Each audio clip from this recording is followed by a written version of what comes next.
नमस्कार दोस्तों, मैं देवेश आपका आपके चैनल प्रज्ञापत एकेडमी में बहुत बहुत स्वागत करता हूं। दोस्तों, हम भारत के भूगोल में हिमालय का रीजन, हिमालय के पार्ट्स सब हम पढ़ रहे थे।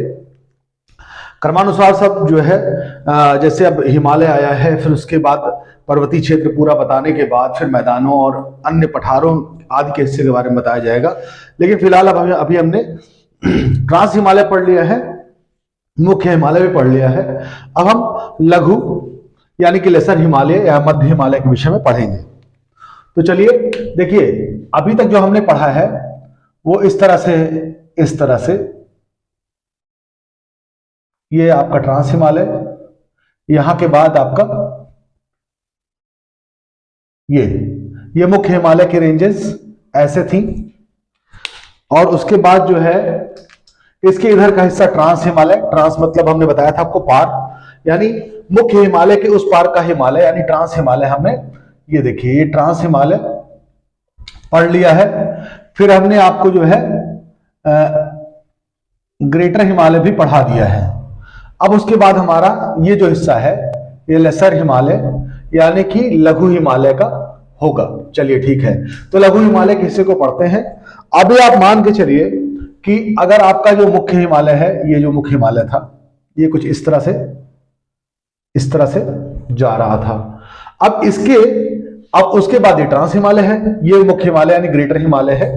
इसके पहले आपकी दो श्रेणियां आएंगी, यहां से लेकर के ये सबसे पहले शिवालिक रेंजेस रहेंगी, फिर आपका उसके बाद वाली जो श्रेणी रहेगी ये लघु हिमालय की रहेगी। ये काफी चौड़ी श्रेणी है। जैसे कि मैंने बताया था कि 25 किलोमीटर के आसपास ग्रेटर हिमालय रहा है, और जब हम शिवालिक हिमालय बताएंगे जो कि नीचे है, यानी कि शिवालिक हिमालय ये पंजाब और जो है कश्मीर और हिमाचल प्रदेश के बॉर्डर से लग के चला जाता है, और यहां तक आपका गोरखपुर के आगे, बिहार के आगे तक वो रहेगा। ठीक है, लेसर हिमालय। और उसके बाद कुछ पहाड़ियां उसकी लेसर हिमालय की यहां भी दिखाई देंगी। तो लेसर हिमालय जो है सबसे पतला हिमालय हो गया, करीब करीब 15 से 20 किलोमीटर चौड़ाई उसकी होगी। लेकिन मध्य हिमालय जो है, अच्छा ग्रेटर हिमालय 25 किलोमीटर बताया था, लेकिन लेसर हिमालय काफी चौड़ा है। लेसर हिमालय यानी बीच का जो लघु हिमालय का क्षेत्र है, देखिए ये लघु हिमालय का जो क्षेत्र है ये काफी चौड़ा रहेगा। उसका रीजन ये वाला रीजन है, देखिए बीच का रीजन, ये रीजन जो है आपका समझ लीजिए कि ये आपका लेसर हिमालय होगा। तो चलिए इसी के बारे में हम अध्ययन करते हैं। तो इसको अध्ययन करने के लिए चलिए हम पहले इसको हमने हिमाचल प्रदेश और जम्मू कश्मीर को थोड़ा बना ही लें, तो उससे आपको आसानी महसूस होगी। ठीक है, ये आपका हो गया। यहां से उत्तर प्रदेश का एरिया, ये आप मान के चलिए, नहीं यहां से नहीं, यहां से ये, ठीक है। तो आप ये मान चलिए कि ये हिमाचल प्रदेश हो गया। फिर ये उत्तर प्रदेश का एरिया, ये आपका उत्तराखंड का एरिया हो गया। तो ये जो पूरी रेंज है, इसमें नीचे की तरफ की रेंज को शिवालिक होगा। तो चलिए हम ये यानी कि हमारा अध्ययन कहां पर रहेगा, इसके बीच में रहेगा। ठीक है, एक हिसाब से हम इसको ऊपरी हिस्सा ये ग्रेटर हिमालय का हो गया, निचला हिस्सा आपका, तो ये जो बीच का रेंज दिख रहा है यही, ये आपका नीचे शिवालिक हो जाएगा, और ऊपर ये हो जाएगा, ये मैंने ऊपर लिखा है, यहां पे हो जाएगा ग्रेटर। अब बस इसके बीच का जो ये एरिया दिख रहा है ये आपको पढ़ना है। चलिए अब इसको पढ़ाने के बारे में बताऊं अगर मैं, तो सब वही चीजें कि कौन सी घाटियां हैं, कौन से पर्वत हैं, दर्रे इत्यादि बताएंगे। तो चलिए शुरुआत हम करते हैं इसका ऊंचाई से। ठीक है, कि लंबाई, चलिए लंबाई हो गया, फिर ऊंचाई हो गया, लंबाई हो गया, ऊंचाई हो गया। ठीक है, चौड़ाई, लंबाई, ऊंचाई, चौड़ाई।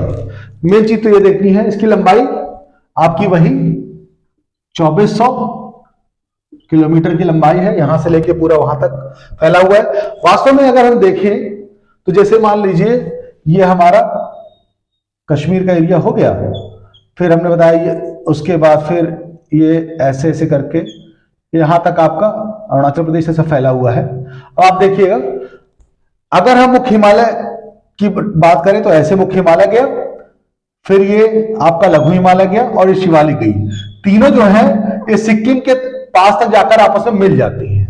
यानी कहने का मतलब है उसके बाद एक श्रेणी के रूप में यहां पर मिश्मी, अबोर, है ना, ये इस फॉर्म में डफला, मिरी और अबोर पहाड़ियों के रूप में वहां दिखाई देती है।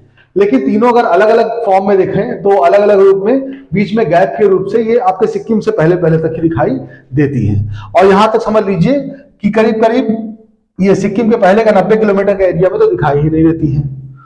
चलिए, तो ये आपके मुख्य हिमालय का मध्य हिमालय के की जो है एरिया पूरी जा रही है। तो लंबाई है इसकी 2400 किलोमीटर। ऊंचाई इसकी जब आपकी बात करेंगे हम तो 3700 मीटर से लेकर के 4500 मीटर तक, 3700 मीटर से लेकर 4500 मीटर तक। और चौड़ाई की बात करें तो चौड़ाई इसकी काफी ज्यादा होती है। ये 80 से 90 किलोमीटर की चौड़ाई में दिखाई देती है। ठीक है, ये 80 से 90 किलोमीटर की चौड़ाई में दिखाई देती है। तो मुख्य तौर पर ये मान चलिए कि अगर हम देखें कि ग्रेटर हिमालय, शिवालिक और उसके बीच में ये लेसर हिमालय यानी कि लघु हिमालय का, तो लघु हिमालय का एरिया काफी चौड़ा है। इसमें ही आपकी कश्मीर घाटी आएगी, इसमें ही आपकी काठमांडू घाटी आएगी और कुल्लू शिमला जो आप सुनते हैं यही आएगी।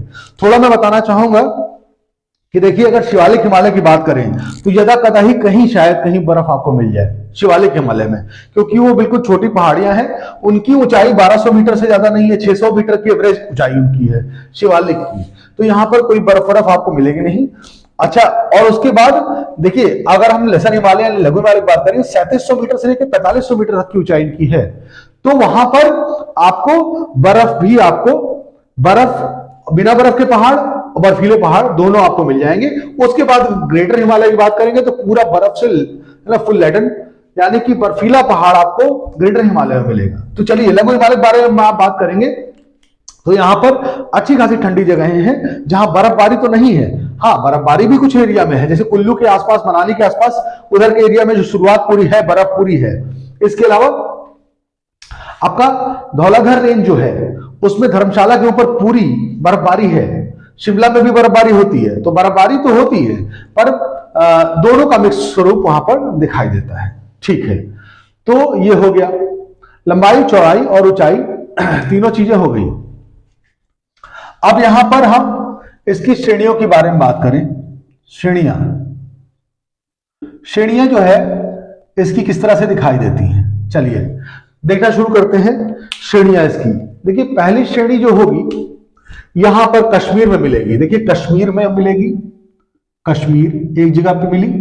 फिर आप और आगे आ गए तो हिमाचल प्रदेश में मिली, हिमाचल में मिली, हिमाचल प्रदेश में मिली। फिर और आगे चले आए तो उत्तराखंड में भी मिलती है, उत्तराखंड में भी। और फिर आगे नेपाल में भी मिलती है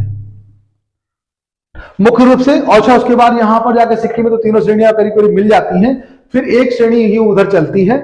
ठीक है, तो आपका जो कश्मीर, हिमाचल, उत्तराखंड, नेपाल, चार मुख्य रूपों में इसको हम देख सकते हैं। तो जो कश्मीर का एरिया है वहां पर जो आपका है वो मुख्य रूप से पीर पंजाल नाम से श्रेणी दिखाई देती है। हिमाचल प्रदेश में आते हैं, हिमाचल प्रदेश में देखिए शिमला हो गया, ये हो गया, ये सब चीजें जो है आपका दिखाई देती है। लेकिन यहां पर एक मुख्य रूप से इसके पश्चिमोत्तर यानी हिमाचल प्रदेश के पश्चिमोत्तर भाग में, बहुत उत्तर नहीं, मिडिल मध्य पश्चिम उत्तर में आपको एक श्रेणी यहां पर छोटी सी दिखाई देगी। मतलब ज्यादा ये पूरी बर्फ से लदी हुई श्रेणी है, इसको बोलेंगे धौलाधर। तो हिमाचल वो पीर पंजाल हो गई, ये धौलाधर। अभी पूरा विस्तारपूर्वक बताता हूं। धौलाधर श्रेणी दिखाई देती है। अभी पीर पंजाल और धौलाधर श्रेणी, पीर पंजाल सबसे ऊंची चोटी 3500 मीटर के आसपास होगी, धौलाधर भी काफी ऊंचाई की श्रेणी है, तो यहां पर बर्फ मिलेगी। उत्तराखंड में आपका मसूरी हो गया, और नेपाल में इसी को महाभारत श्रेणी नाम से, महाभारत श्रेणी के नाम से जाना जाता है। ठीक है, अब आप इतना मान के चलिए कि मुख्य रूप से इनका अध्ययन है तो चलिए शुरू करते हैं कश्मीर की पिरपंजाल रेंज के आसपास से। तो वहीं पर मैं आपको घाटियां भी बताता चलूंगा। देखिए 3 खुली घाटियां मुख्य रूप से इसमें, अब मान चलिए कि 3 या 4 घाटियां मेन तौर पे होंगी, लेकिन मुख्य जो खुली घाटियां हैं 2 ही हैं। एक तो आपकी नेपाल में, चलिए इधर से बताता हूं, ये कश्मीर की। देखिए कश्मीर में मुख्य हिमालय के नीचे, मैंने बहुत बार पढ़ाया हुआ है, कश्मीर जब पढ़ा था तभी पढ़ाया, एक जो है पतली अंडाकार घाटी, ये बड़ी खूबसूरत सी वैली है कश्मीर वैली, ये पतली अंडाकार घाटी है, ठीक है। इसको बोलते हैं कश्मीर की घाटी। कौन सी घाटी? कश्मीर घाटी, ठीक है, ये कश्मीर घाटी है। अच्छा, एक आपको जो है काठमांडू की घाटी, ये आपको मिलेगी, ठीक है, काठमांडू की घाटी, काठमांडू घाटी। 2 आपकी बिल्कुल खुली घाटियां पाई जाती हैं। इसके अलावा अगर हम घाटी की बात करते हैं, देखिए पहले हम घाटी बता देते हैं। घाटी क्या होता है? 2 पर्वतों के बीच, देखिए एक रेंज आपकी हो जा रही है। चलिए थोड़ा एक बात हमें और बतानी थी, चलिए मैं उसको यहीं पर बता देता हूं, क्या यहां बता दिया जाए? ठीक, देखिए एक बात यहां पर यह बताना चाहूंगा कि सबसे पहले आपका शिवालिक हिमालय है, तो ये शिवालिक हिमालय हो गया। शिवालिक हिमालय के बाद आपका थोड़ा सा जगह मिलकर लेकर के आपका फिर मध्य हिमालय है, जगह के लेकर के थोड़ा सा साथ ही में है, ऐसे थोड़ी बहुत घाटियां हैं। फिर उसके बाद लेसर हिमालय, फिर थोड़ी सी जगह, फिर मुख्य हिमालय, ठीक। फिर मुख्य हिमालय काफी ऊंचा बना देते हैं थोड़ा, ये देखिए मुख्य हिमालय हो गया। तो शिवालिक हो गया। शिवालिक तो बिल्कुल ही चपटी सी है, ऐसी है, शिवालिक चपटी सी है। और मुख्य हिमालय हो गया, वो मध्य हिमालय हो गया, लघु हिमालय, फिर ये आपका मुख्य हिमालय, पर्वतों से लदी हुई चोटियां मुख्य हिमालय की हो गई। फिर उसके बाद जो है ये थोड़ा सा बहुत कैलाश पर्वत हो गया, और फिर आपकी ये आपका ट्रांस हिमालय का एरिया हो गया। तो हम आपको इसको लिख के दिखा दें तो ये शिवालिक हो गई, शिवालिक हो गई, और ये क्या हो गई? लघु हिमालय हो गया, लघु हिमालय। फिर ये क्या हो गया? मुख्य हिमालय, मुख्य हिमालय, मुख्य हिमालय हो गया। फिर ये आपका हो गया मुख्य हिमालय के बाद आपका ये ट्रांस हिमालय हो गया, ट्रांस हिमालय। तो आप मान चलिए कि 4 हिस्सों में मैंने इसको दिखा दिया कि ये चोटियां मैंने आपको दिखाई ना, 1 चोटी, 2 चोटी, 3 चोटी और 4 ही ट्रांस हिमालय का एरिया। तो यहां पर शिवालिक, फिर ये लघु हिमालय हो गया, फिर ये मुख्य हिमालय हो गया, और ये ट्रांस हिमालय हो गया। अब यहां पर मैं ये बताना चाहूंगा कि क्रमानुसार शिवालिक से ऊंची लघु हिमालय, लघु हिमालय से ऊंची मुख्य हिमालय। यहां पर बिल्कुल बर्फ नहीं, यहां पर बर्फीला, और यहां पर बहुत बर्फीला, ठीक है, एरिया है। अब इनके बीच में जो है जो गैप पाया जाता है, इन गैप्स का भी नाम है, मैं अभी बताना इसको कभी भूल गया था, बीच में बता दूं आपको। तो ये जो गैप है इसको फॉल्ट है ना, फॉल्ट या थ्रस्ट नाम से इसको जाना जाता है। यानी ये गड्ढे हैं, मैंने बताया था ना, सिंक्लाइन, एंटीक्लाइन। तो ये जो है दबाव की वजह से बनते हैं पर्वत, तो जहां गहरी गड्ढे हैं उनको फॉल्ट या थ्रस्ट बोलते हैं। तो शिवालिक और लघु हिमालय के बीच का जो फॉल्ट है इसको बोलते हैं मेन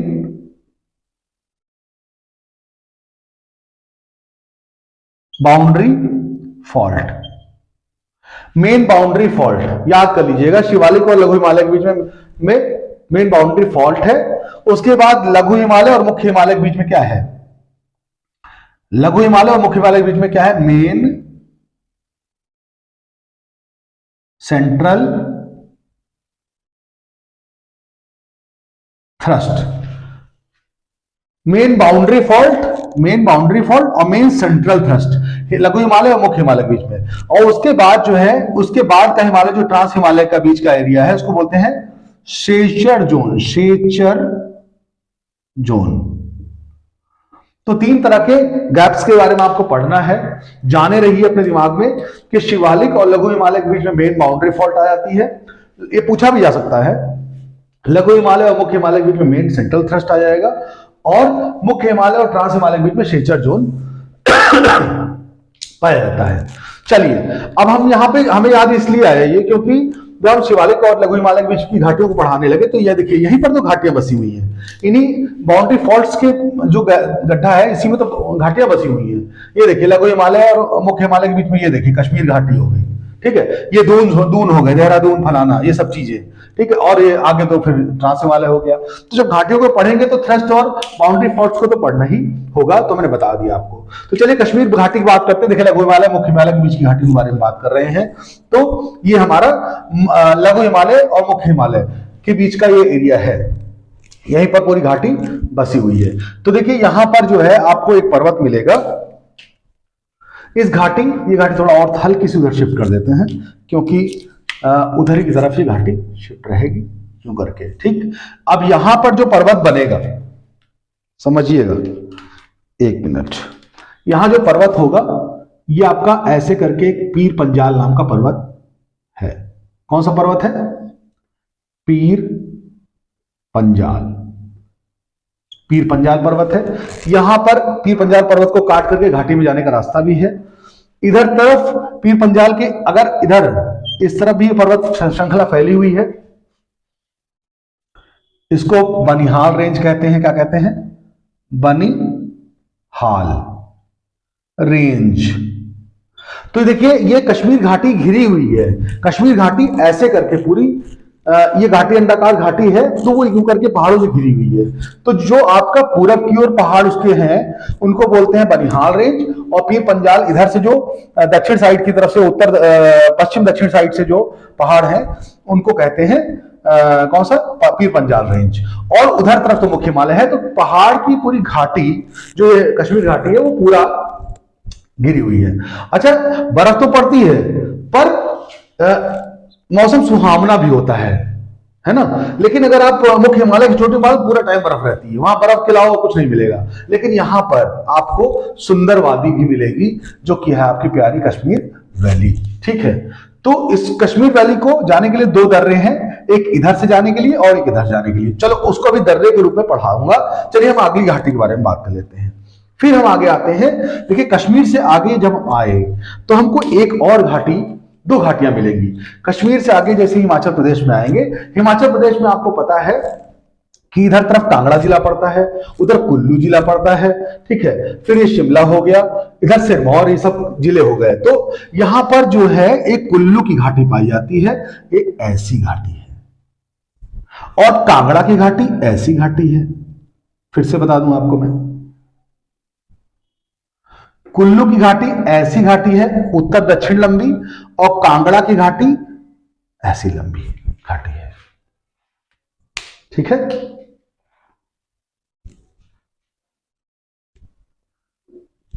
ठीक, तो अब देखिएगा एक बात बहुत अच्छी तरह समझ लीजिए कि यहां पर हम वैली जो होती है, पहाड़ों के बीच का जो जगह होती है वैली, उसमें दो तरह की वैलीज के बारे में बात कर लेते हैं जो कि उसका फिजिकल फीचर है, जिसको मैं बताना चाहूंगा कि तो ये जो ऐसे ऐसे पहाड़ है, देखिए पूरी रेंज ऐसे, मुख्य हिमालय, मध्य हिमालय, शिवालिक हिमालय, ट्रांस हिमालय, काराकोरम, सब यूं जा रहे हैं उत्तर से, उत्तर पश्चिम से दक्षिण पूर्व की ओर, ऐसे की तरफ ऐसे जा रहे हैं, ठीक है। तो कोई घाटी अंडाकार घाटी बनी है ऐसे, ये देखिए कश्मीर घाटी ऐसे। अच्छा, ये कांगड़ा की घाटी ऐसे, कोई समस्या नहीं। लेकिन देखिए कुल्लू की घाटी ऐसे, उसको चीर रही है। कुल्लू की घाटी में से देखिए व्यास नदी निकलती, जाने कब से बह रही है, तो इसके लिए ऐसी खड़ी खड़ी घाटी का विकास हो गया, जिसको कहते हैं अनुप्रस्थ घाटी। क्या कहते हैं? पहाड़ों को 90 डिग्री से कट करके बनी हुई घाटियों को जो बोलते हैं, इसको बोलते हैं अनुप्रस्थ घाटी। क्या बोलते हैं? अब आप जान लीजिएगा, बता भी दे रहा हूं प्रकार और साथ में नाम भी लिख दे रहा हूं कि यह अनुप्रस्थ घाटी, अनुप्रस्थ, ट्रांसवर्स, क्या ट्रांसवर्स, ट्रांसवर्स क्या घाटी। इस घाटी का नाम है क्या? कुल्लू, ठीक है। इस घाटी का नाम है कुल्लू घाटी, कुल्लू घाटी, सॉरी कुल्लू।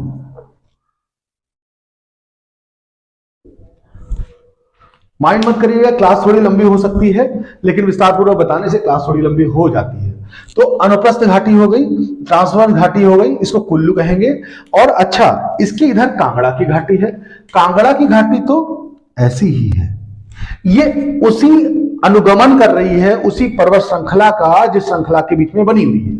इसको बोलते हैं नमन घाटी, नमन घाटी या strike valley, STRICK, strike valley, strike valley, strike valley, strike valley, ये नमन घाटी यानी स्ट्राइक वैली। और इसका नाम, अब इसका नाम भी लिख दूं मैं, इसका नाम तो जानते हैं कांगड़ा वैली, कांगड़ा, कांगड़ा की घाटी, कुल्लू की घाटी, ठीक है। उसके बाद तो आपकी काठमांडू घाटी, ये भी एक नमन घाटी है, सीधे चल रही है। तो तीन ये मुख्य रूप से घाटियां हैं। अब जो कांगड़ा घाटी ऐसी है, ये है, इन घाटियों में बहुत अच्छी अच्छी जगहें बसी हुई हैं जहां पर आप जाके घूम सकते हैं। तो चलिए हम नाम लिख देते हैं। ये देखिए, यहां की बात करें तो यहां कौन सी का है, श्रीनगर, श्रीनगर हो गया। इधर की बात करें तो यहां पे क्या हो गया, कुल्लू, कुल्लू हो गया। यहां पे बात करें तो यहां पे जगह कौन सी हो गई, डलहौजी, डलहौजी है। इधर कुल्लू है, डलहौजी हो गया, कुल्लू हो गया। यहां पर एक चीज जगह मिलती है, शिमला। यहां पर गर्मियों में मौसम सुहावना और बेहतरीन, ठंडा ठंडा और बिल्कुल बर्फीला, और सॉरी सुहावना ठंडा, थोड़ी बर्फबारी भी मिल जाएगी, और जाड़ों में बिल्कुल बर्फ, ठीक है। यानी यहां पर आपके हिल स्टेशन बने हैं, डलहौजी हो गया, कुल्लू हो गया, शिमला हो गया मेन रूप से। और ये देखिए, ये जो पर्वत है इसका बारे में मैंने बताना ही भूल गया, लोग पर्वत बताना ही भूल गया। ये देखिए पर्वत जो है, मैंने बताया था ना धौलाधर है, तो यहां पर देखिए धौलाधर रेंज मिल जाएगी आपको, धौलाधर रेंज, ठीक है। ये कौन सी रेंज हो जाएगी, धौलाधर, धौलाधर क्या range, Dhauladhar range. Dhauladhar range में बर्फ, उसके नीचे देखिए एक और जगह मिल जाएगी इसी कांगड़ा घाटी के ऊपर। आप घाटी समझ लीजिएगा, यहाँ पे जगह नहीं बच रही है, तो यहीं पर मैं डलहौजी के पास में धर्मशाला नाम की जगह है, तो उसको भी लिख दूं यहीं पर। इधर इधर है, यहाँ पर ये धर्मशाला है, और इधर ये डलहौजी किनारे बिल्कुल है, ठीक। तो यहाँ पे लिख देते धर्मशाला, धर्मशाला। तो डलहौजी है, धर्मशाला है, कुल्लू है, शिमला, 4 जगह मेन आप याद रखिएगा, ठीक। अब कुल्लू के बाद ऊपर मनाली भी है, कुल्लू के साथ मनाली भी है, करीब 100 किलोमीटर के आसपास के एरिया में, 100-150 किलोमीटर के ऊपर कुल्लू के साथ मनाली भी है, लेकिन वो फिर मुख्य हिमालय के रेंज में आ जाती है, ठीक है। कुल्लू भी कुछ हद तक मुख्य हिमालय के उसमें चला जाता है, लेकिन फिर भी हमने इसको मध्य हिमालय में कवर किया है। तो अब हम आ जाते हैं यहां पर। यहां पर जो पहाड़ है वो पहाड़ है मसूरी का पहाड़, मसूरी रेंज। देखिए यहां पर आपको मसूरी रेंज मिल जाएगी, और इधर तरफ एक रेंज पड़ जाती है नाग रेंज, ऐसे करके थोड़ी सी है, मुड़ी मुड़ी सी, नाग रेंज क्या है। तो 2 रेंज हम यहां लिख लें, इधर तरफ यहां पर लेते हैं, इसको कहते हैं मसूरी, मसूरी रेंज, और इधर तरफ कर लेते हैं इसको नाग रेंज, इधर नाग रेंज, नाग रेंज। ध्यान से देखेंगे आप, अगर गूगल पे देखें तो ये नाग की तरह से डिजाइनर बनी भी हुई है, ठीक है। अब हमने बताया ना कि यहां मौसम सुहावना होता है गर्मियों में, अच्छा ठंडा मौसम होता है, और जाड़े से गर्मियों से पहले का जो मौसम रहता है दिसंबर के आसपास, भयानक बर्फबारी, और अगर आप फरवरी में जाते हैं तो थोड़ी बर्फबारी आपको मिल जाएगी, आपको मजा आएगा। तो आपको श्रीनगर की वैली हो गई, श्रीनगर में हो गया। श्रीनगर के इधर हम चलेंगे तो यहाँ डोडा किश्तवाड़ का एरिया, डोडा बेसिकली वो भी कुछ इसी तरीके से होगा। और फिर डलहौजी हो गया, धर्मशाला, कुल्लू, शिमला। अब आप आ गए उत्तराखंड में। उत्तराखंड में सबसे किनारे आपका यहां पर,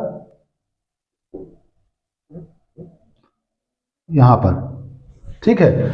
यहां पर एक जगह मिल गई धनौल्टी, क्या धनौल्टी हो गई, ठीक है। यहां पर आपका पड़ेगा लैंसडाउन, क्या लैंसडाउन, ये इधर तरफ। तो धनौल्टी हो गया, लैंसडाउन हो गया, ठीक है। ऊपर तरफ ये इसका हो गया देहरादून। देहरादून देहरादून ना रखिए, देहरादून अभी आपका उसमें शिवालिक में रखेंगे। यहां पे मसूरी, क्या मसूरी, ठीक है। तो मसूरी रेंज के पास मसूरी, उधर धनौल्टी हो गया, ठीक है, और लेस डाउन, तीन जो है ठंडी जगह हैं, ठीक। और इतनी जगहों में आपको समझ लेना है कि ये जगह है आपका बिल्कुल मध्य मुख्य हिमालय, मध्य हिमालय यानी लघु हिमालय के एरिया में आती है। तो इसमें देखिए मैंने आपको बताया दो घाटियां हैं। कुल्लू घाटी है जहां सेब बढ़िया उगाया जाता है, कुल्लू घाटी में काफी उपजाऊ घाटी है। धर्मशाला आपका और डलहौजी दो आपका ये कांगड़ा घाटी में बसा हुआ है। फिर आप उत्तराखंड में जाते हैं तो आपका ऊपर पर्वत एक पड़ेगा, नाग पर्वत, नाग रेंज और मसूरी रेंज, ठीक। अच्छा, अब अगर हम बात यहां पर कोई नदियां, हमने देखिए नदियां क्या कर रही हैं कि इन रेंजेस, ये जो आपकी मध्य हिमालय की रेंज है, ये मुख्य हिमालय की तरह कॉन्टिन्यूअस रेंज नहीं है, बीच बीच में कटी भी है, यानी बीच में गैप भी मिल जाता है।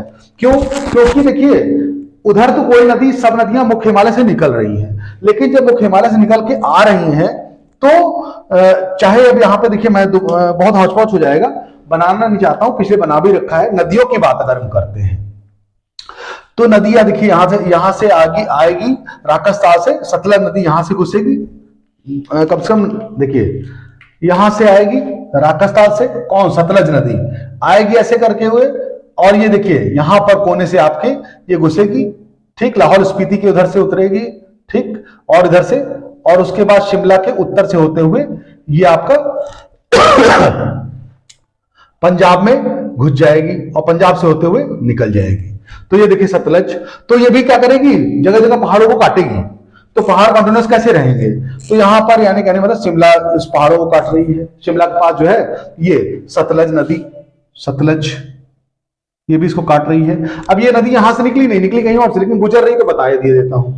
कुल्लू के पास से देखिए, कुल्लू के पास से यहां पे मनाली के पास से होकर निकलती है, रोहतांग दर्रे के पास से कौन, ब्यास नदी, ब्यास नदी घूम के आती है और उसको वो भी पंजाब से होकर के आपका आकर के पंजाब में ही हरिके डैम पे जाके मिल जाती है, किससे, सतलज से, ठीक।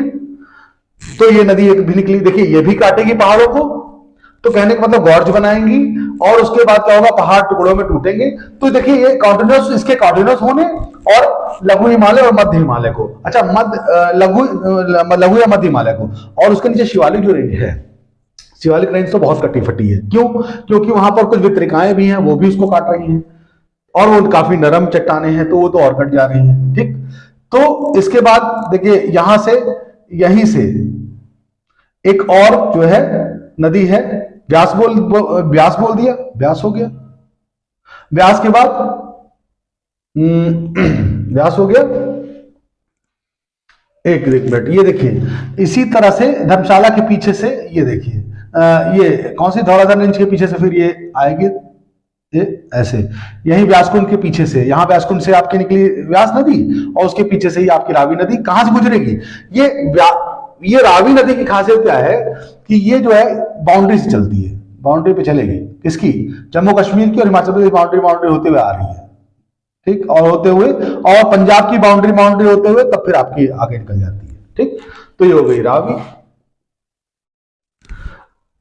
ठीक है। और उसके बाद एक नदी और है, ये आपकी इधर से आएगी और उसके बाद किश्तवाड़ डिस्ट्रिक्ट में प्रवेश करेगी, जाके किश्तवाड़ में प्रवेश करेगी, ये है चिनाब नदी। चिनाब नदी चंद्र और भागा नदियों के रूप से निकलेगी, कहां से, तो वही आपका कौन सा दर्रा है उसको बोलेंगे, मैंने बताया था आपका, चलिए यहां से निकलेगी और फिर जो है जाएगी और किश्तवाड़ डिस्ट्रिक्ट से होते हुए और जम्मू के पास से, डोडा के पास से होते हुए, और उसके बाद जम्मू के उत्तर से होते हुए वो भी निकल जाती है। तो नदियां भी ऐसे हो गई, ठीक। अच्छा, अब यहां मुख्य जो दर्रे हैं, लघु हिमालय वाले दर्रे हैं, ये देखिए, ये आपका कौन सी पहाड़ी पे, पीर पंजाल पहाड़ी पर पीर पंजाल दर्रा, क्या, पीर पंजाल दर्रा।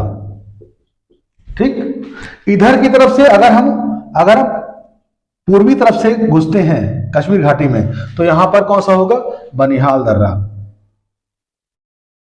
सही से लिख देता हूं, बनिहाल दर्रा। तो पीर पंजाल दर्रा हो गया, बनिहाल दर्रा जम्मू कश्मीर में हो गया।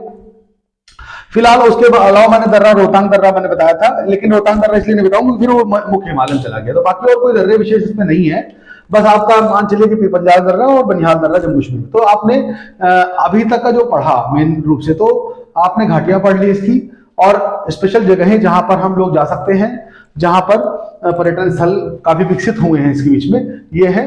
और ये जो है पर्वत श्रेणी, ये महाभारत श्रेणी के रूप से होते हुए आपके सिक्किम में जाकर के सारी रेंजेस आपस में मिल जाती हैं। तो बस इतना ही आपको हम बताएंगे, ठीक है। तो फिर आगे हम लघु हिमालय का बिल्कुल छोटा सा एक चैप्टर करेंगे, और उसके बाद फिर हिमालय का सेक्शन हम खत्म करेंगे। फिर हम पूर्वी हिमालय की तरफ बढ़ेंगे और पूर्वी हिमालय की पूरी पहाड़ियां विस्तार पूर्वक पढ़ेंगे। तो चलिए ठीक है, अगले क्लास में लघु हिमालय के साथ छोटा सा क्लास लेकर आते हैं। तब तक के लिए बहुत बहुत धन्यवाद, शुक्रिया।